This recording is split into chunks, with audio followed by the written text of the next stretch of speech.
అందరికీ నమస్కారం. ఇవాళ నేనొక చిన్న నీతి కథ చెప్తాను. ఈ కథ పేరు 'కుందేలు సింహం'. అనగనగా ఒక అడవిలో ఒక సింహం ఉండేది. అది తనకన్నా బలవంతులు లేరని గర్వపడేది. కనిపించిన ప్రతి జంతువుని చంపుతూ ఉండేది. ఒకరోజు అడవిలో జంతువులన్నీ ఆ సింహం దగ్గరికి వెళ్ళాయి. మృగరాజా, ఇలా జంతువులన్నీ చంపుతుంటే కొంతకాలానికి అడవిలో జంతువులు మిగలవు.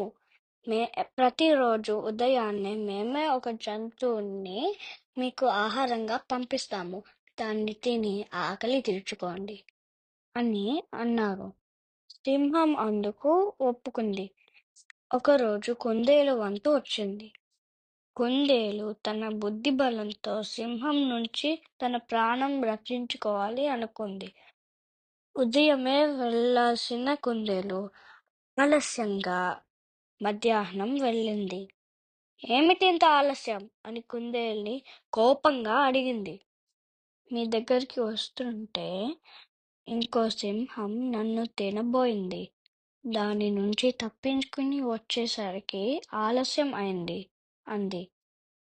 సింహం కోపంతో గర్జించి, ఎక్కడా గర్వపోతూ, దాని అంతు నేను చూస్తాను అంది. కుందేలు చెంగున ఎగురుకుంటూ సింహాన్ని బావి దగ్గరికి తీసుకెళ్ళింది. ఆ సింహం ఈ బావిలో ఉందని కుందేలు చెప్పింది.